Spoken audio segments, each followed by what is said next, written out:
El Evangelio según Mateo, capítulo 7.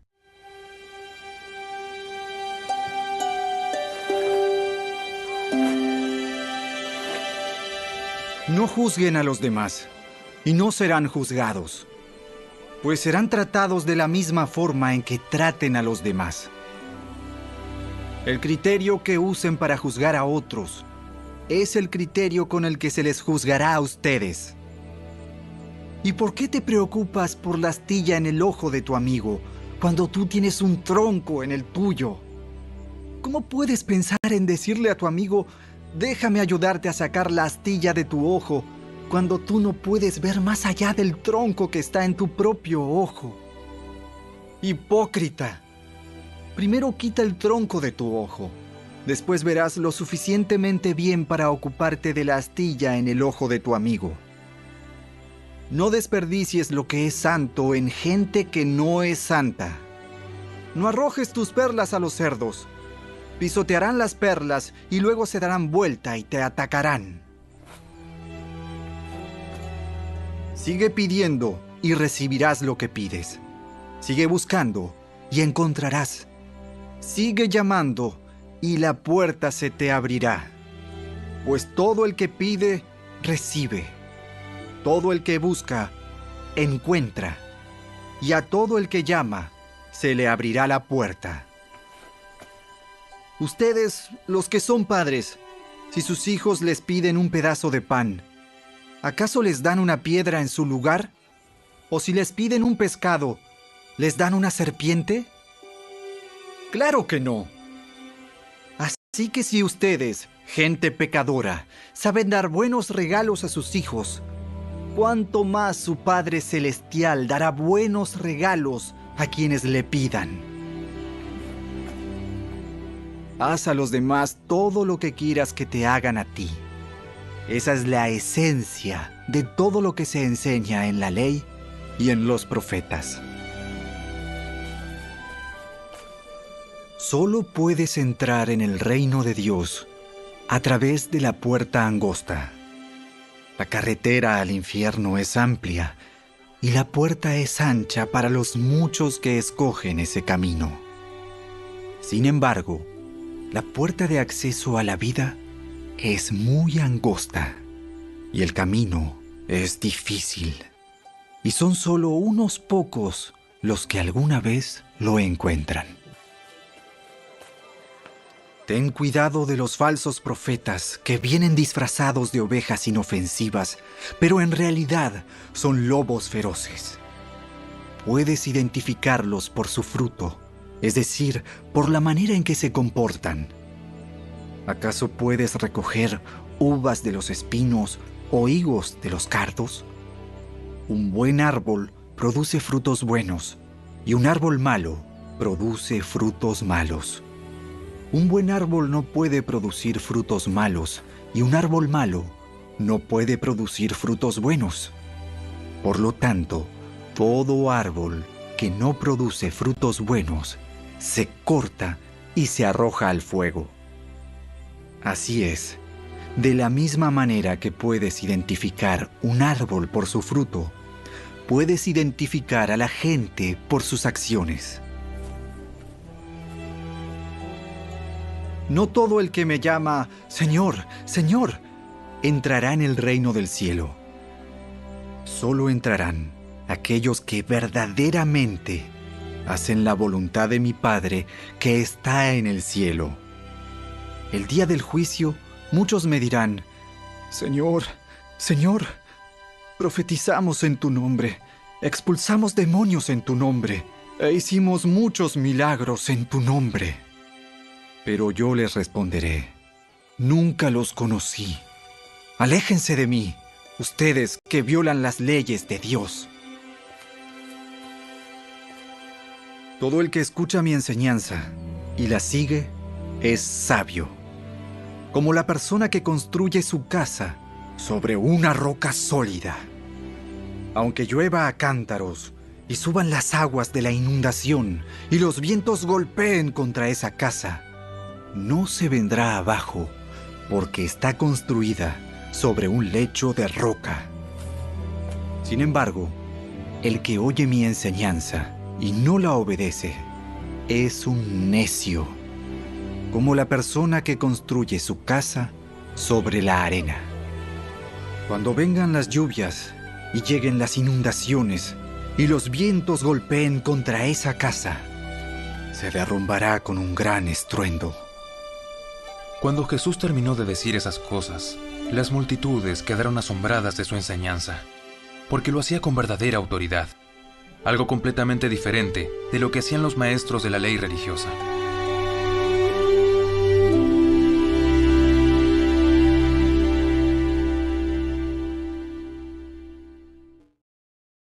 El Evangelio según Mateo, capítulo 8. Al bajar Jesús por la ladera del monte, grandes multitudes lo seguían. De repente, un leproso se le acercó y se arrodilló delante de él. Señor, si tú quieres, puedes sanarme y dejarme limpio. Jesús extendió la mano y lo tocó. Sí, quiero. Queda sano. Al instante, la lepra desapareció. No se lo cuentes a nadie. En cambio, preséntate ante el sacerdote y deja que te examine. Lleva contigo la ofrenda que exige la ley de Moisés a los que son sanados de lepra. Esto será un testimonio público de que has quedado limpio. Cuando Jesús regresó a Capernaum, un oficial romano se le acercó y le rogó. Señor, mi joven siervo está en cama, paralizado y con terribles dolores. Iré a sanarlo. Señor, no soy digno de que entres en mi casa. Tan solo pronuncia la palabra desde donde estás y mi siervo se sanará. Lo sé porque estoy bajo la autoridad de mis oficiales superiores y tengo autoridad sobre mis soldados. Solo tengo que decir, vayan, y ellos van, o vengan, y ellos vienen. Y si les digo a mis esclavos, hagan esto, lo hacen. Al oírlo, Jesús quedó asombrado. Se dirigió a los que lo seguían y dijo: Les digo la verdad. No he visto una fe como esta en todo Israel. Y les digo que muchos gentiles vendrán de todas partes del mundo, del oriente y del occidente, y se sentarán con Abraham, Isaac y Jacob en la fiesta del reino del cielo. Pero muchos israelitas, para quienes se preparó el reino, serán arrojados a la oscuridad de afuera, donde habrá llanto y rechinar de dientes. Entonces Jesús le dijo al oficial romano: Vuelve a tu casa. Debido a que creíste, ha sucedido. Y el joven siervo quedó sano en esa misma hora.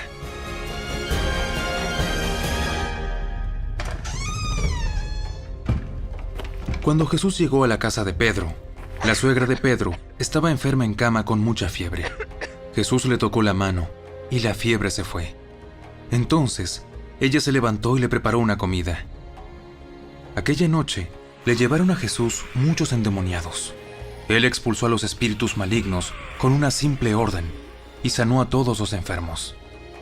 Así se cumplió la palabra del Señor por medio del profeta Isaías, quien dijo: Se llevó nuestras enfermedades y quitó nuestras dolencias. Cuando Jesús vio a la multitud que lo rodeaba, dio instrucciones a sus discípulos de que cruzaran al otro lado del lago. Entonces, uno de los maestros de la ley religiosa le dijo: Maestro, te seguiré a donde quiera que vayas. Los zorros tienen cuevas donde vivir, y los pájaros tienen nidos. Pero el Hijo del Hombre no tiene ni siquiera un lugar donde recostar la cabeza. Otro de sus discípulos dijo: Señor, deja que primero regrese a casa y entierre a mi padre. Sígueme ahora. Deja que los muertos espirituales entierren a sus propios muertos. Luego, Jesús entró en la barca y comenzó a cruzar el lago con sus discípulos. De repente, se desató sobre el lago una fuerte tormenta, con olas que entraban en el barco, pero Jesús dormía. Los discípulos fueron a despertarlo. ¡Señor! ¡Señor! ¡Sálvanos! ¡Nos vamos a ahogar! ¡Nos vamos a ahogar! ¿Por qué tienen miedo? Tienen tan poca fe. Entonces se levantó y reprendió al viento y a las olas. Y de repente hubo una gran calma. Los discípulos quedaron asombrados y preguntaron: ¿Quién es este hombre? Hasta el viento y las olas lo obedecen. Cuando Jesús llegó al otro lado del lago, a la región de los Gadarenos, 2 hombres que estaban poseídos por demonios salieron a su encuentro. Vivían en un cementerio y eran tan violentos que nadie podía pasar por esa zona. Comenzaron a gritarle: ¿Por qué te entrometes con nosotros, Hijo de Dios? Has venido aquí para torturarnos antes del tiempo establecido por Dios. Sucedió que a cierta distancia había una gran manada de cerdos alimentándose. Entonces los demonios suplicaron: Si nos echas afuera, envíanos a esa manada de cerdos. Muy bien, vayan. Entonces los demonios salieron de los hombres y entraron en los cerdos. Y toda la manada se lanzó al lago por el precipicio y se ahogó en el agua. Los hombres que cuidaban los cerdos huyeron a la ciudad cercana y contaron a todos lo que había sucedido con los endemoniados. Entonces, toda la ciudad salió al encuentro de Jesús, pero le rogaron que se fuera y los dejara en paz.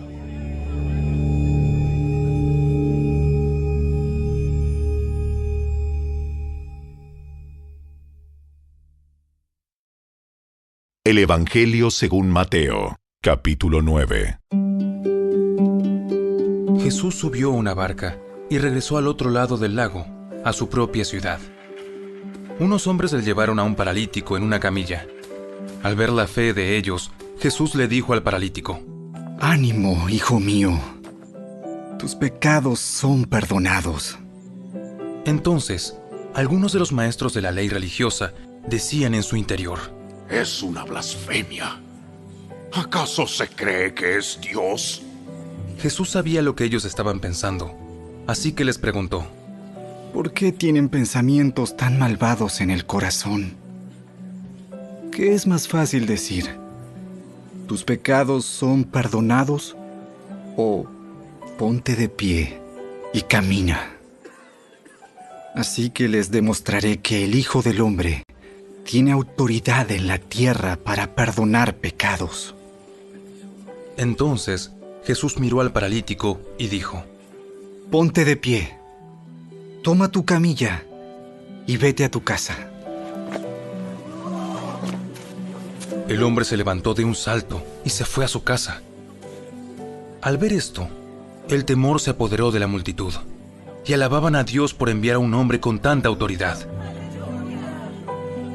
Mientras caminaba, Jesús vio a un hombre llamado Mateo sentado en su cabina de cobrador de impuestos y le dijo: Sígueme y sé mi discípulo. Entonces Mateo se levantó y lo siguió. Más tarde, Mateo invitó a Jesús y a sus discípulos a una cena en su casa, junto con muchos cobradores de impuestos y otros pecadores de mala fama. Cuando los fariseos vieron esto, preguntaron a los discípulos: ¿Por qué su maestro come con semejante escoria? Cuando Jesús los oyó, les dijo: La gente sana no necesita médico. Los enfermos sí. Luego añadió: Ahora vayan y aprendan el significado de la siguiente escritura. Quiero que tengan compasión, no que ofrezcan sacrificios. Pues no he venido a llamar a los que se creen justos, sino a los que saben que son pecadores. Un día, los discípulos de Juan el Bautista se acercaron a Jesús y le preguntaron: ¿Por qué tus discípulos no ayunan, como lo hacemos nosotros y los fariseos? Jesús respondió: ¿Acaso los invitados de una boda están de luto mientras festejan con el novio? Por supuesto que no. pero un día el novio será llevado y entonces sí ayunarán. Además, ¿a quién se le ocurriría remendar una prenda vieja con tela nueva? Pues el remiendo nuevo encogería y se desprendería de la tela vieja, lo cual dejaría una rotura aún mayor que la anterior. Y nadie pone vino nuevo en cueros viejos, pues los cueros viejos se reventarían por la presión y el vino se derramaría y los cueros quedarían arruinados. El vino nuevo se guarda en cueros nuevos para preservar a ambos. Mientras Jesús decía esas cosas, el líder de una sinagoga se le acercó y se arrodilló delante de él. Mi hija acaba de morir. Pero tú puedes traerla nuevamente a la vida, solo con venir y poner tu mano sobre ella. Entonces Jesús y sus discípulos se levantaron y fueron con él. Justo en ese momento, una mujer quien hacía 12 años que sufría de una hemorragia continua se le acercó por detrás. Tocó el fleco de la túnica de Jesús, porque pensó: si tan solo toco su túnica, quedaré sana. Jesús se dio vuelta y cuando la vio le dijo: ánimo, hija, tu fe te ha sanado. Y la mujer quedó sana en ese instante. Cuando Jesús llegó a la casa del oficial, vio a una ruidosa multitud y escuchó la música del funeral. ¡Salgan de aquí! La niña no está muerta, solo duerme. Pero la gente se rió de él. Sin embargo, una vez que hicieron salir a todos, Jesús entró y tomó la mano de la niña, y ella se puso de pie. La noticia de este milagro corrió por toda la región. Cuando Jesús salió de la casa de la niña, lo siguieron 2 hombres ciegos, quienes gritaban: ¡Hijo de David! ¡Ten compasión de nosotros! Entraron directamente a la casa donde Jesús se hospedaba, y él les preguntó: ¿creen que puedo darles la vista? Sí, Señor. ¡Lo creemos! Entonces él les tocó los ojos y dijo: debido a su fe, así se hará. Entonces sus ojos se abrieron y pudieron ver. Jesús les advirtió severamente: no se lo cuenten a nadie. Pero ellos, en cambio, salieron e hicieron correr su fama por toda la región. Cuando se fueron, un hombre que no podía hablar, poseído por un demonio, fue llevado a Jesús. Entonces Jesús expulsó al demonio. Después el hombre comenzó a hablar. Las multitudes quedaron asombradas. Jamás sucedió algo así en Israel. Sin embargo, los fariseos dijeron: puede expulsar demonios, porque el príncipe de los demonios le da poder. Jesús recorrió todas las ciudades y aldeas de esa región, enseñando en las sinagogas y anunciando la buena noticia acerca del reino, y sanaba toda clase de enfermedades y dolencias. Cuando vio a las multitudes, les tuvo compasión, porque estaban confundidas y desamparadas, como ovejas sin pastor. A sus discípulos les dijo: la cosecha es grande, pero los obreros son pocos. Así que oren al Señor que está a cargo de la cosecha. Pídanle que envíe más obreros a sus campos.